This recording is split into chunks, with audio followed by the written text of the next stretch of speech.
tratando de entrar y casi no puedo entrar, muchachos. Bueno,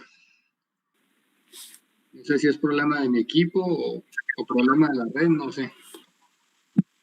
Bueno, entonces vamos a continuar con la clase que traíamos. Esperen un momento, yo les comparto la pantalla.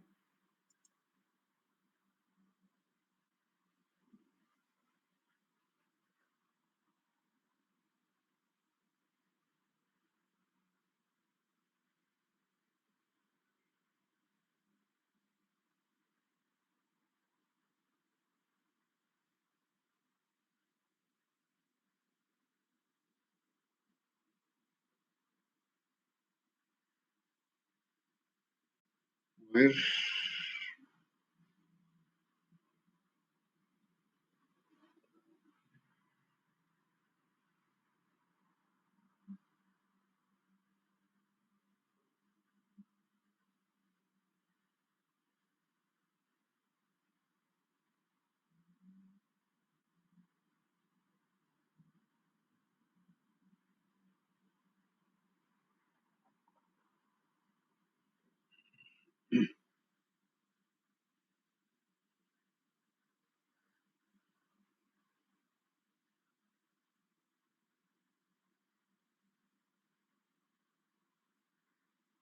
Está súper lento el equipo.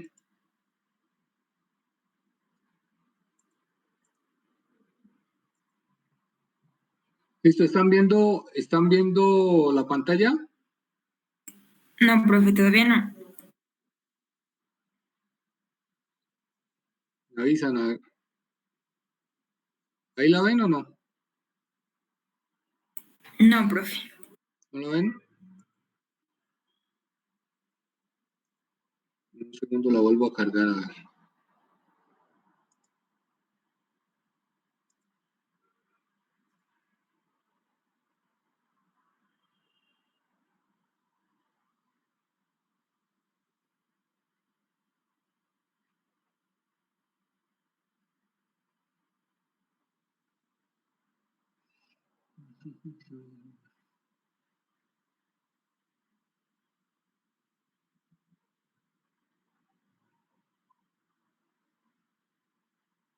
Listo. A ver.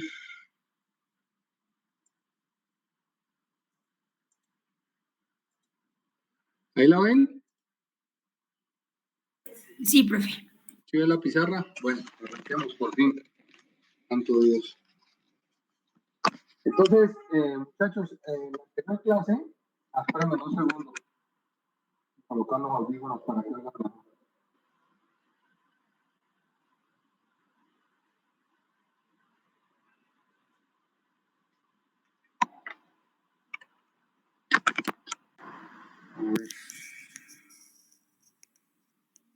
¿Me escuchan? Hola. Sí. Ok.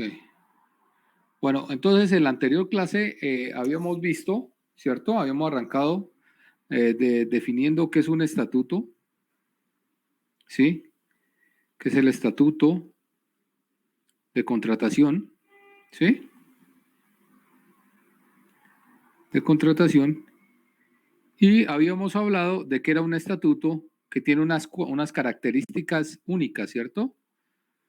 Entre ellas, que es un estatuto de principios. ¿Sí? Y tratamos el primer principio, que era el principio de transparencia. El principio de transparencia. Bien, hablemos hoy entonces del principio de responsabilidad.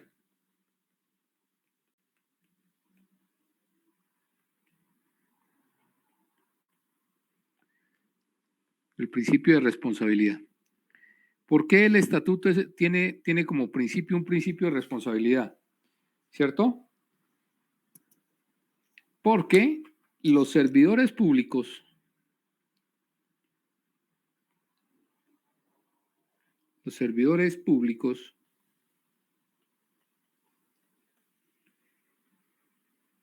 deben efectuar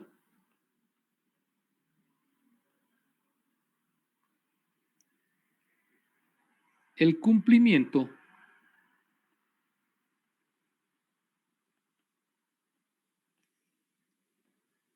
de los fines de la contratación.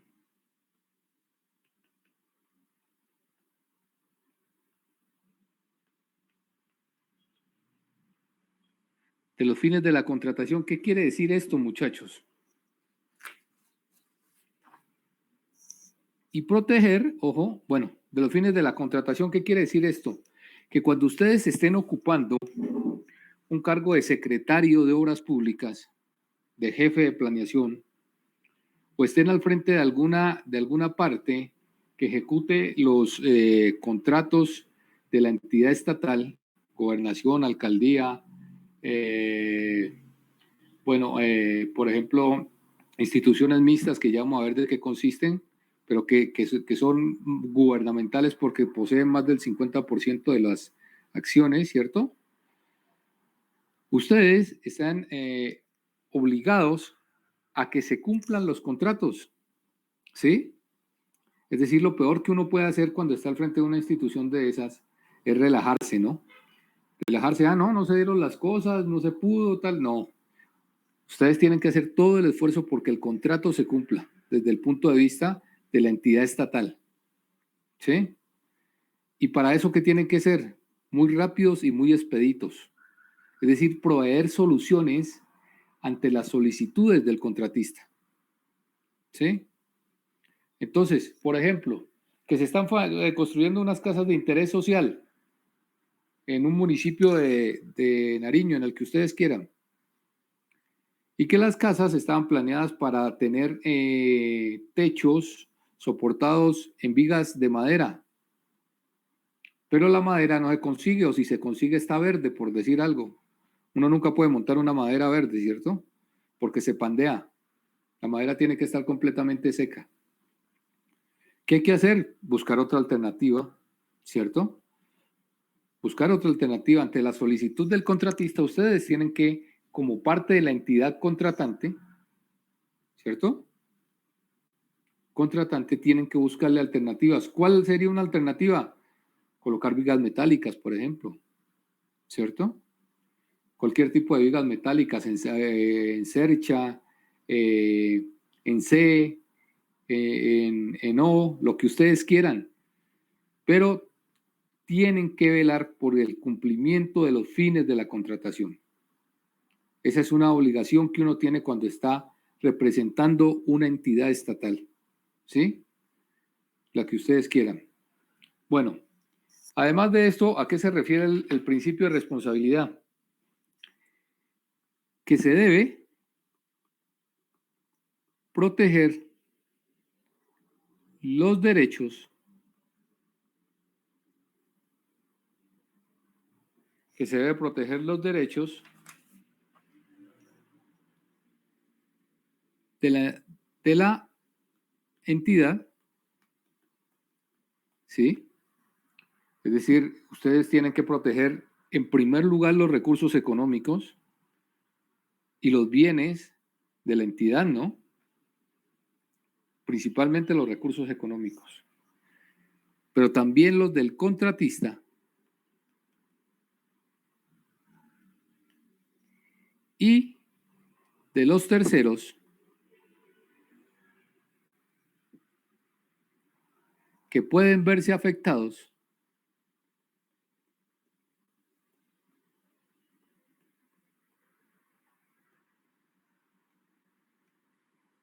por la ejecución del contrato.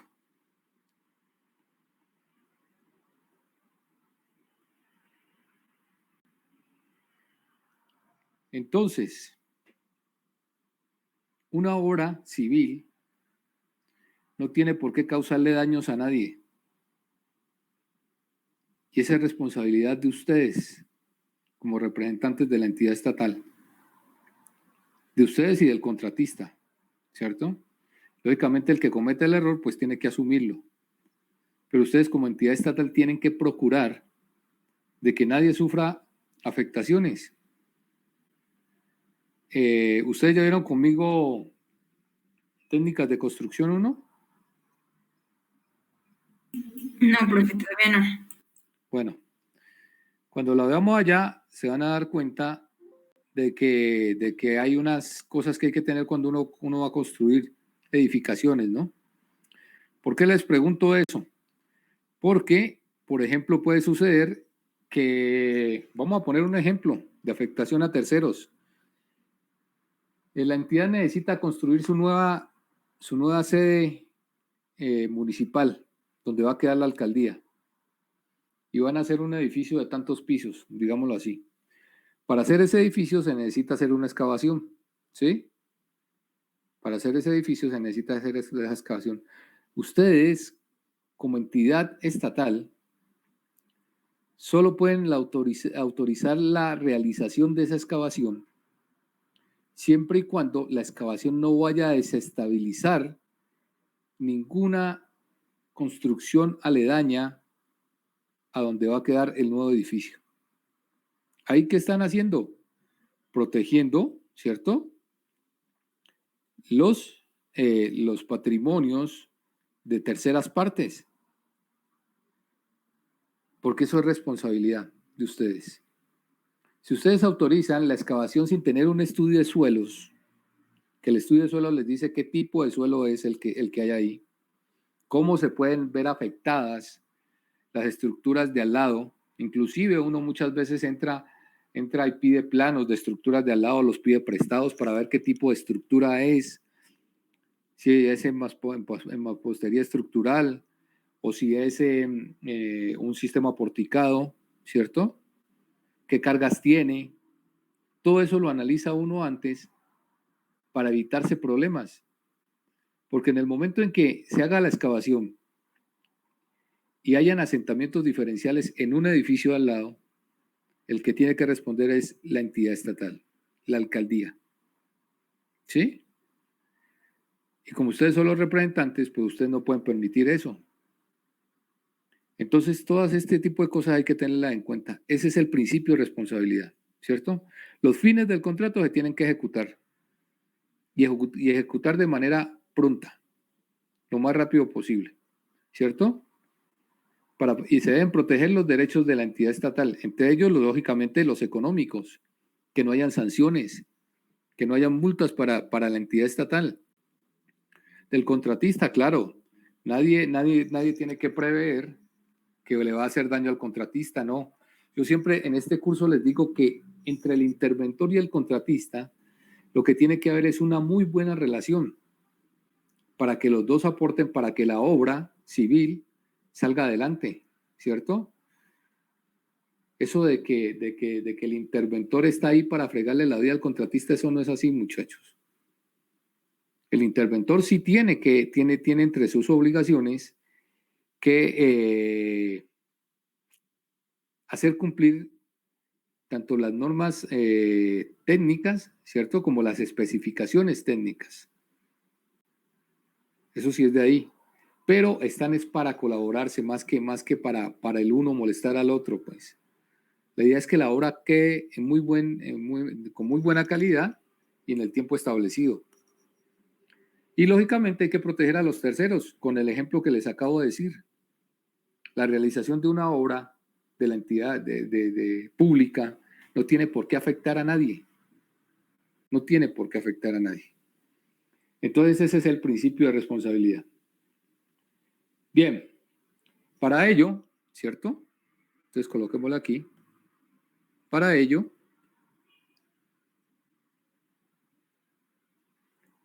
se deben realizar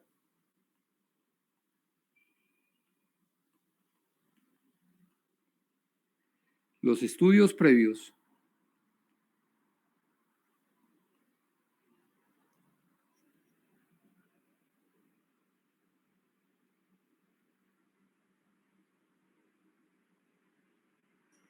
para conformar los pliegos de condiciones. Ya vamos a ver más adelante qué son los pliegos de condiciones de un contrato. ¿Sí? Y también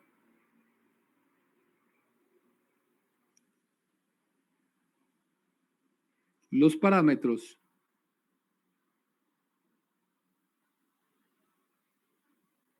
de elección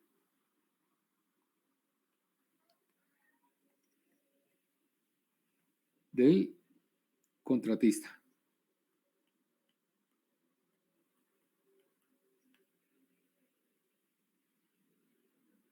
¿Sí? Entonces, cuando usted tiene claro qué estudios previos tiene que hacer para la construcción de una obra y cómo va a elegir al contratista, que tiene que estar enfocado principalmente a la calidad y economía del contrato, entonces usted se está evitando una cantidad de dolores de cabeza. Entonces, ¿qué vamos a hacer en una vía? ¿Qué estudios previos se necesitan en una vía? Lógicamente un estudio de suelo, ¿cierto? ¿Sí? Una sociabilización de la obra, eso lo exigen vías ahora, ¿cierto? La socialización es que se contrata una persona dedicada a eso, un sociólogo o un trabajador social, cualquiera, para que esta persona vaya informando a la comunidad de la obra que se va a hacer, de los beneficios de la obra, ¿sí? De cómo se va a ejecutar la obra, para que la comunidad esté al tanto de qué es lo que se va a hacer. Y lógicamente tener en cuenta las solicitudes de la población que se va a ver incluida en la obra, ¿cierto? Por si hay algún tipo de alteración ambiental, de alteración social en la realización de los contratos. Entonces, este principio de responsabilidad, como ustedes pueden ver, es supremamente importante. Y ustedes lo tienen que tener en cuenta cuando estén al frente de una entidad estatal. Bien, sigamos. El principio de economía.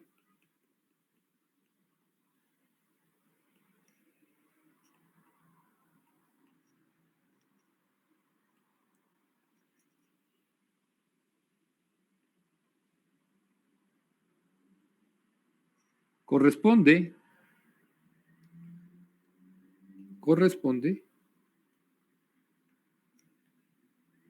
a la austeridad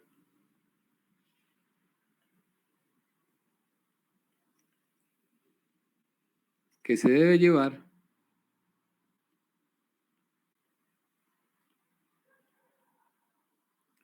en los procesos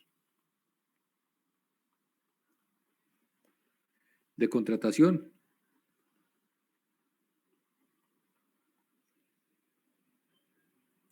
en cuanto a tiempo,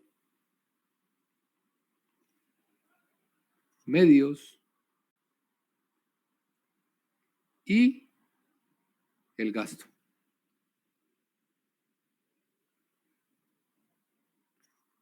Es decir,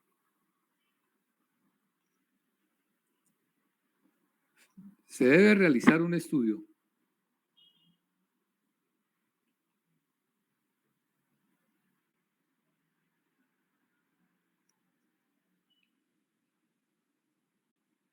minucioso en la entidad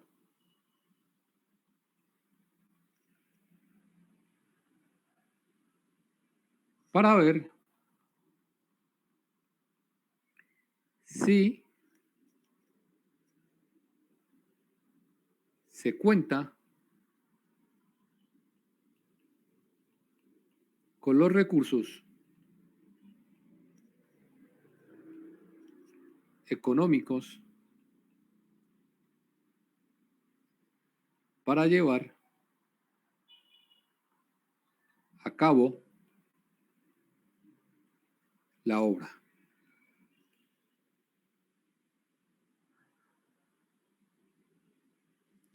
Y no incurrir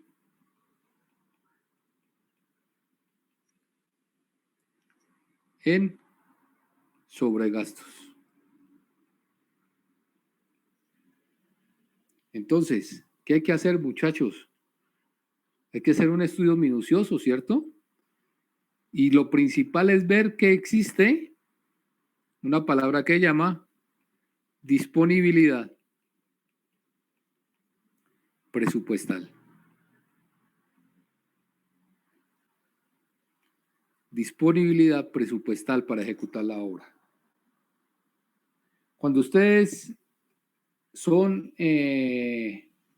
secretarios de obra pública, jefes de planeación, cualquiera de estos cargos y autorizan la ejecución de un contrato sin tener disponibilidad presupuestal, esto trae sanciones disciplinarias, ¿no?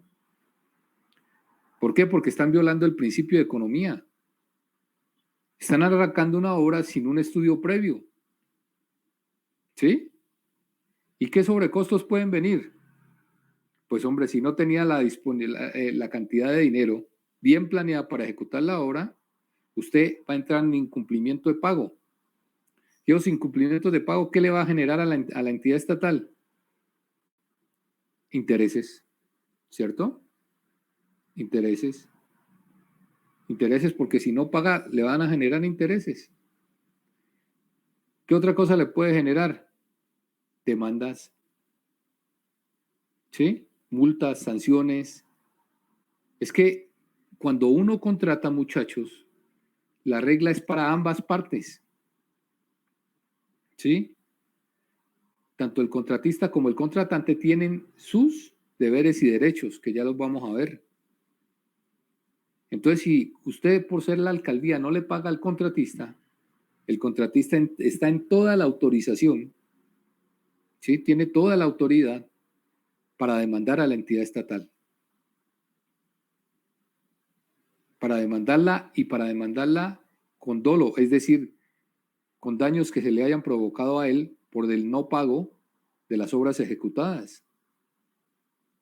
Entonces, por eso es supremamente importante que se tenga la disponibilidad presupuestal dentro del presupuesto del municipio para la ejecución de la obra.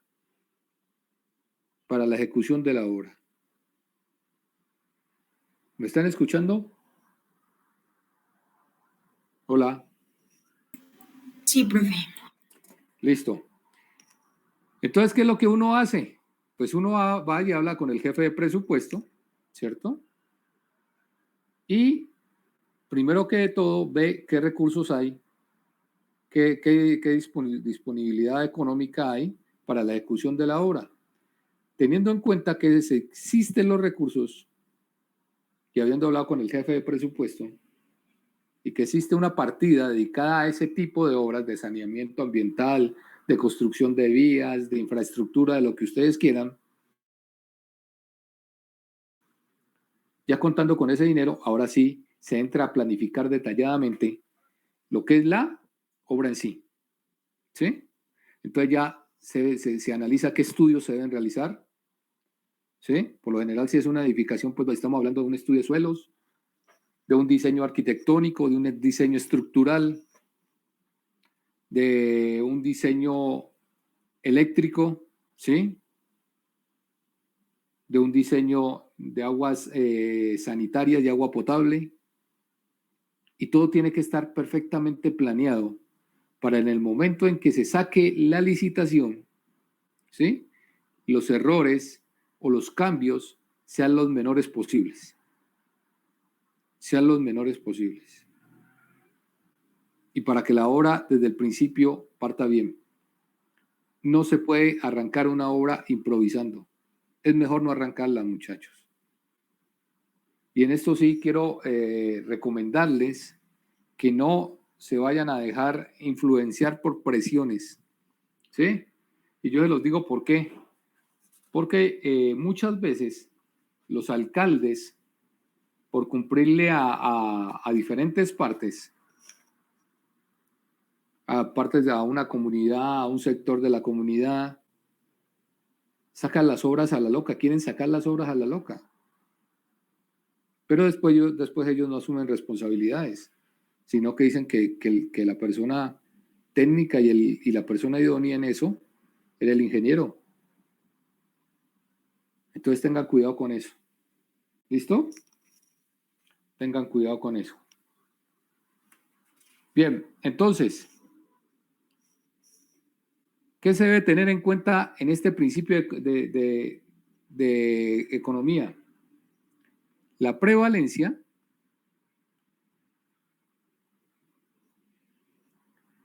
de lo sustancial sobre lo formal. ¿Sí? ¿Qué quiere decir esto? Que lo importante es cumplir con el objeto de las cosas, más que con la tramitación o la forma como se tramitan las cosas. Y con esto no estoy diciendo que se tengan que saltar las normas, ni los procedimientos, ni nada, pero hay que darle prioridad a las cosas que realmente importan. Lo demás, si es posible manejarlo, se debe manejar. ¿Sí? Si es posible manejarlo, se debe manejar. Les voy a dar un ejemplo. Por ejemplo, para la ejecución de contrato hay que pagar las estampillas, pero por orden, mejor dicho, por cuestiones de la entidad estatal, las estampillas se tienen que pagar en efectivo. Pues hombre, si hay la forma de que el contratista pague las estampillas con tarjeta de crédito o algo, hay que darle la forma para que eso se realice, ¿sí? Eso no es tan importante. ¿Qué es lo importante? Que el contratista pueda arrancar la obra lo más pronto posible. Eso es lo sustancial, ¿sí? Lo principal. Lo demás son formalidades. Lo demás son formalidades. Entonces tiene que prevalecer lo que realmente importa en un contrato sobre las partes formales sin decir que se tenga que hacer algo ilícito. Ojo, no estoy diciendo eso. No estoy diciendo eso. Es la primera. La segunda, entonces se tiene que realizar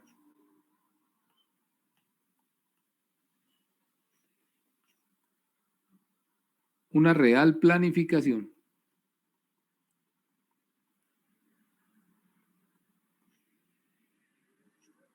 de las actividades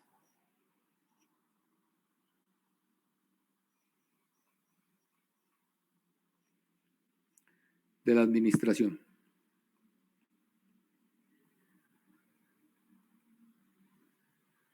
¿Sí? Se tiene que tener todo listo. Se tiene que realizar una eliminación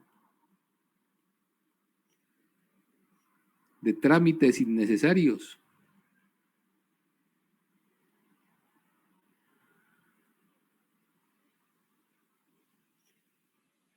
Demorados y engorrosos.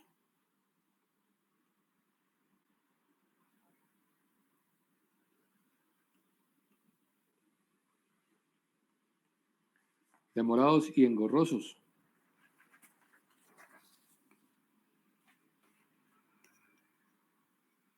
Optimizar el tiempo.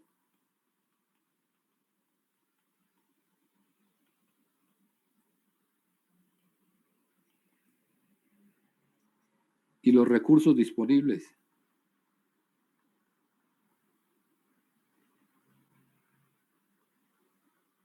¿Sí? No entrar en ¿qué? ¿Cómo es que es la palabra? Mala utilización de fondos, ¿no? Malversación, se me fue la palabra, de fondos. Bueno, la atención real y oportuna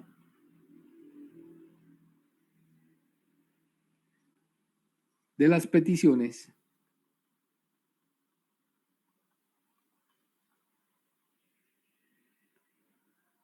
que formulen los contratistas. Ya les hablé en qué consiste. Y lógicamente tratar de solucionar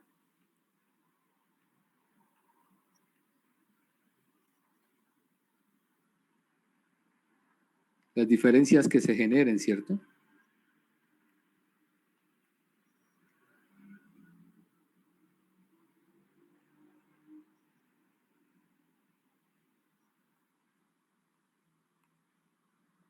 las diferencias que se generen.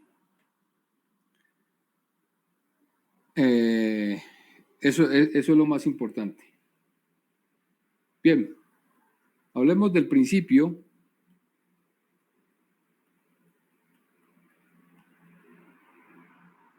de la selección objetiva. El principio de la selección objetiva.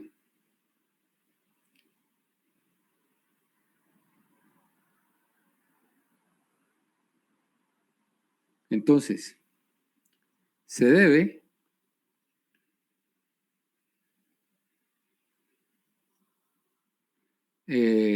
seleccionar, digámoslo así, el ofrecimiento más favorable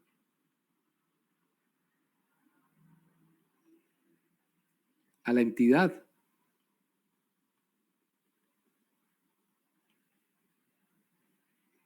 y a los fines que ella busca.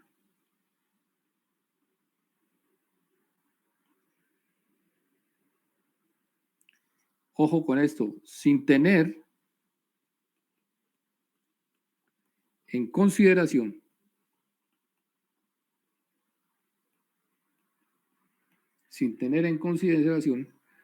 factores de afecto o de interés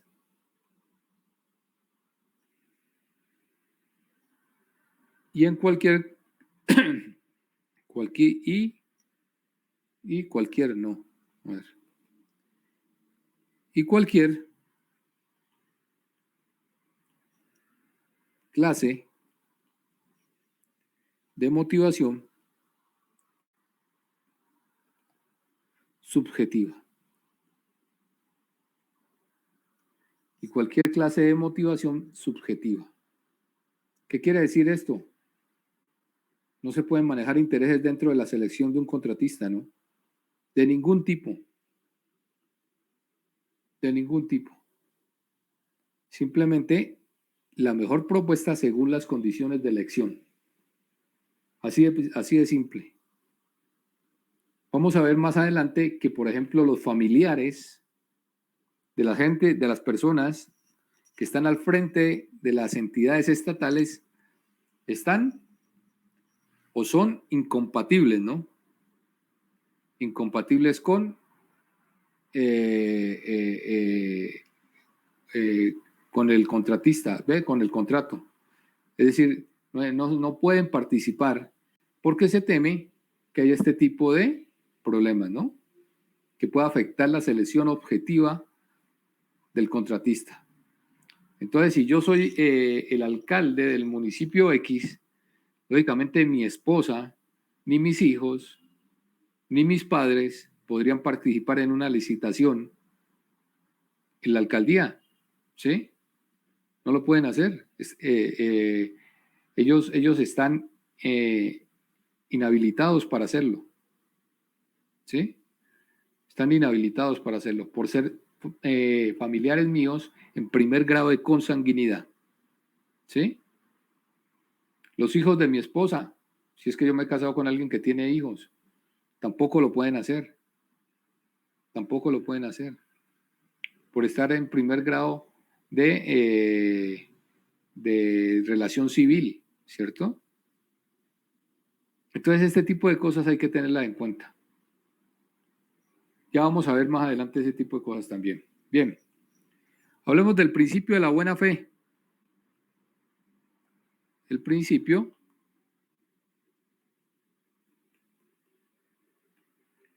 de la buena fe.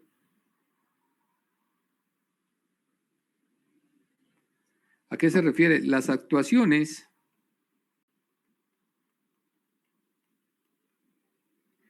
de los particulares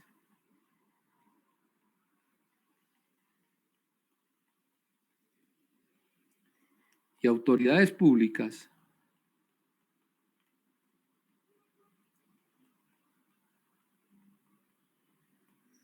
y autoridades públicas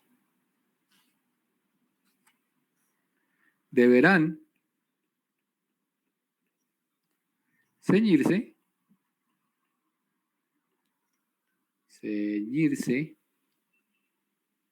a los postulados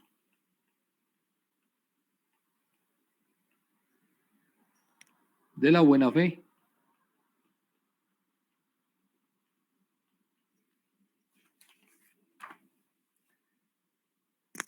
la cual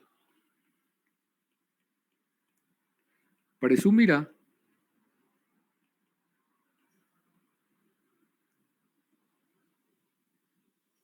que todas las gestiones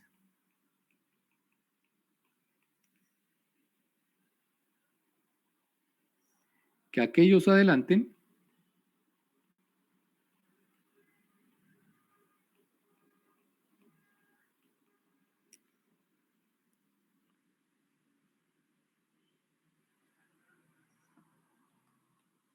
ante estas lo harán bajo este criterio. ¿Qué quiere decir eso? Que todo mundo arranca parte de que usted está actuando de buena fe, ¿sí? Que va a actuar de buena fe. Es decir, que no necesita tener un policía al lado siempre para que cumpla con su trabajo. De eso no se trata. Entonces se parte de ese principio de buena fe. Ojo, esto no quiere decir que usted no se informe sobre la normativa vigente en algunos aspectos. ¿Sí? Es decir, el desconocimiento de la ley y de la norma no lo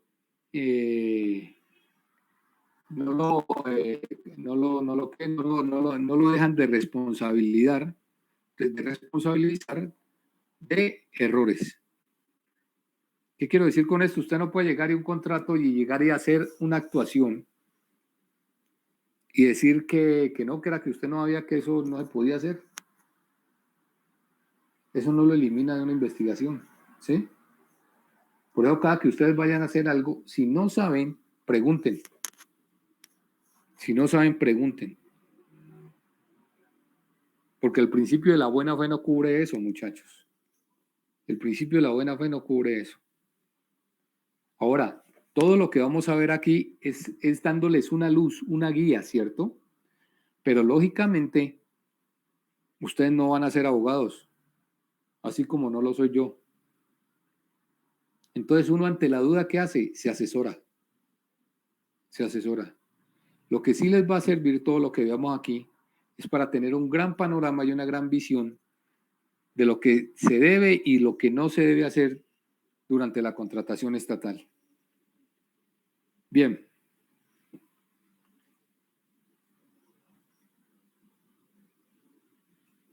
El principio de libre ocurrencia.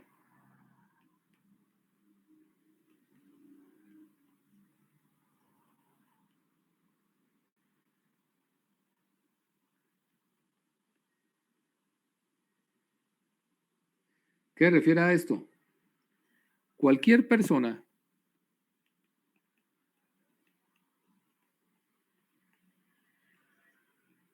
tiene la libertad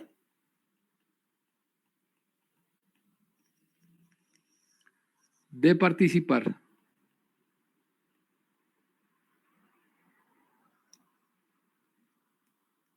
en igualdad de condiciones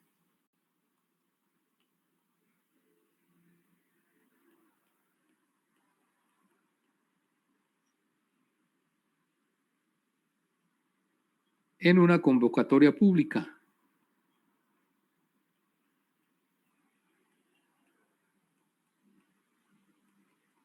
En una convocatoria pública. Para la adquisición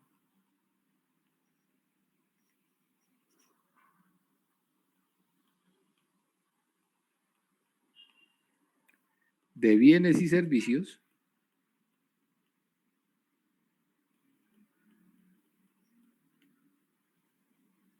o la ejecución de obras.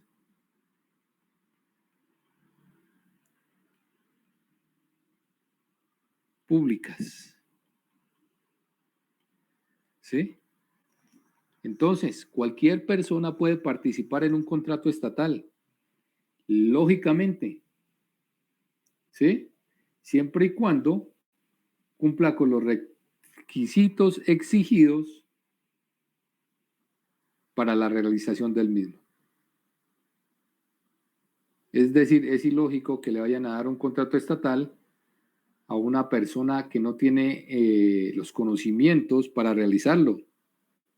Pero si tiene los conocimientos y cumple con los requisitos, puede participar. Los contratos públicos, son abiertos. No tienen que estar ceñidos a unas determinadas personas, no. Todo el que cumpla con los requisitos puede participar en ellos. Otra cosa es que usted no cumpla con la experiencia que se pida, ¿cierto? Que no cumpla con la cantidad de obra que se pida. Que no cumpla, por ejemplo, con el brazo financiero, ¿cierto? Que exige un contrato. Porque lógicamente la entidad pública, y devolviéndonos al principio, ¿cierto? Al principio de economía, ¿cierto? Y de responsabilidad, la entidad pública tiene que proteger sus recursos. Entonces se va a realizar un contrato en la Universidad de Nariño del Bloque Sur que vale 10.000 millones de pesos. Usted tiene que tener por lo menos una base económica, ¿cierto? Para que en cualquier momento que suceda algo y usted incumpla con la ejecución del contrato o haga las cosas mal, tenga un respaldo económico para que la entidad estatal no se vea afectada. Eso es supremamente necesario. Porque uno tiene que proteger también la entidad estatal.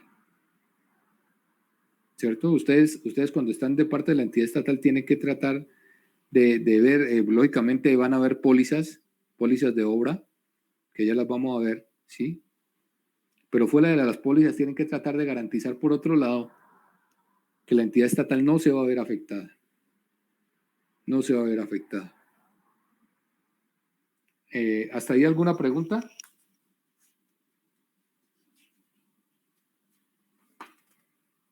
Hola. ¿Me están escuchando? Sí, profe, sí se lo escucha. Bueno, ¿hasta ahí ninguna pregunta?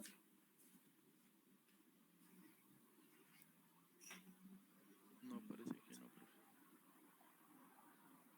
Bueno, el principio de igualdad.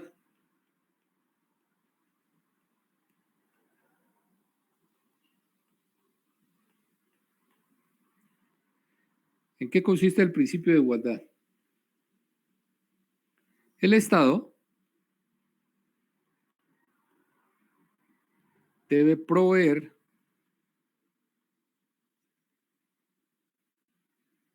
las condiciones adecuadas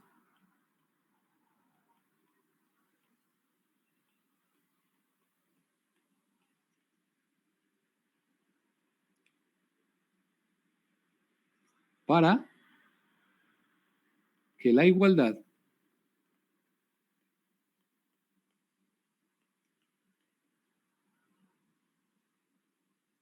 se manifieste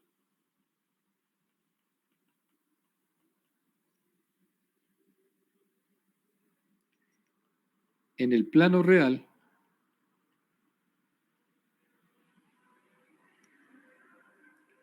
y todas las personas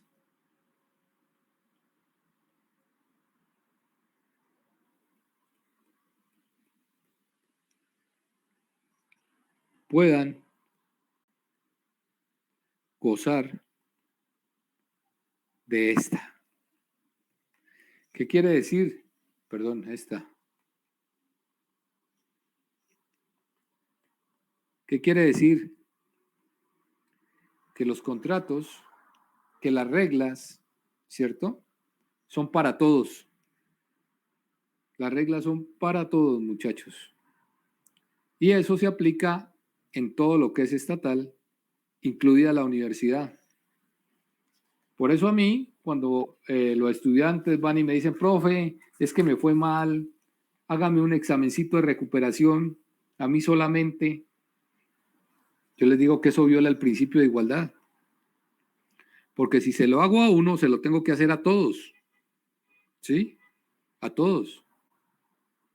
Yo no puedo hacerle un examen o mandarle un trabajo a una persona porque le fue mal y a los otros 15 que les fue mal dejarlos así, pues.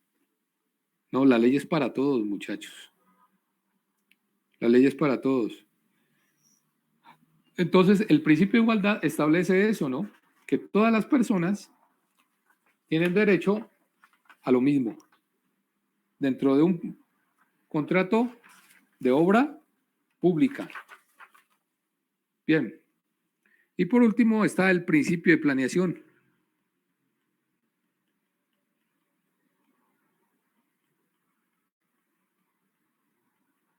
El principio de planeación.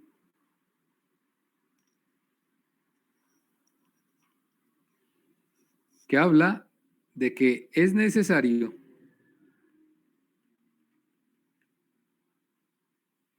llevar a cabo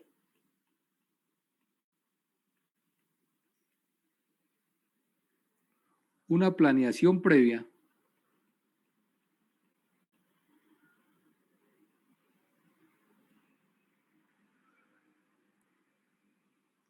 de todos los pasos a seguir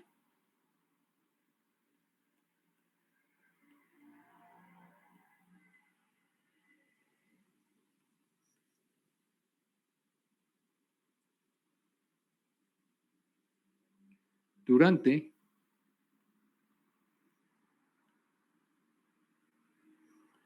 la contratación pública.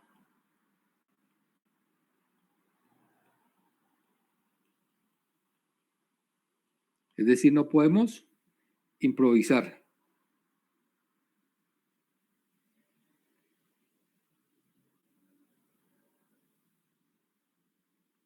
Incluidos, teniendo en cuenta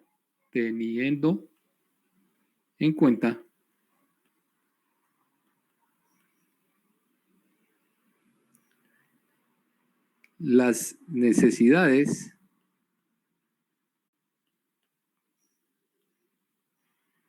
de realización Recording is on. de un contrato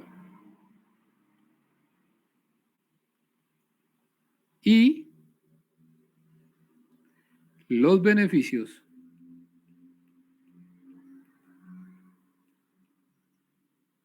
que va a atraer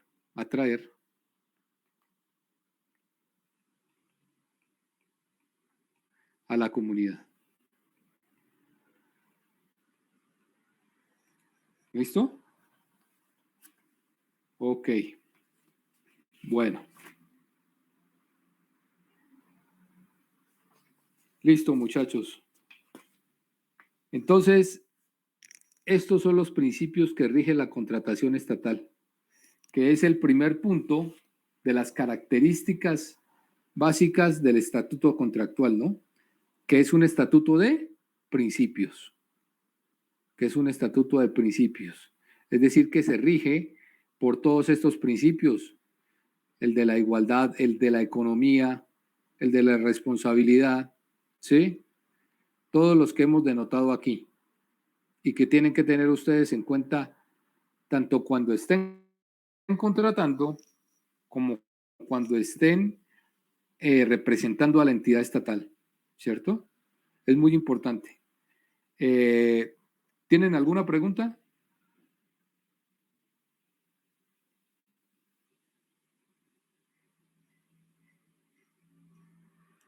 Bueno, parece que no tienen ninguna. Bien, muchachos, por hoy podemos dejar aquí, ¿cierto? En la siguiente clase seguimos viendo otras características básicas del estatuto de contratación. Espero que cualquier duda que tengan, cualquier inquietud, la manifiesten en la clase para que la tratemos y para que todos aprendamos de todos. Cualquier pregunta que ustedes hagan le puede ilustrar muchas cosas a sus compañeros. Entonces, nos vemos en la otra clase. ¿Listo? Ojalá esto no falle tanto. Pues.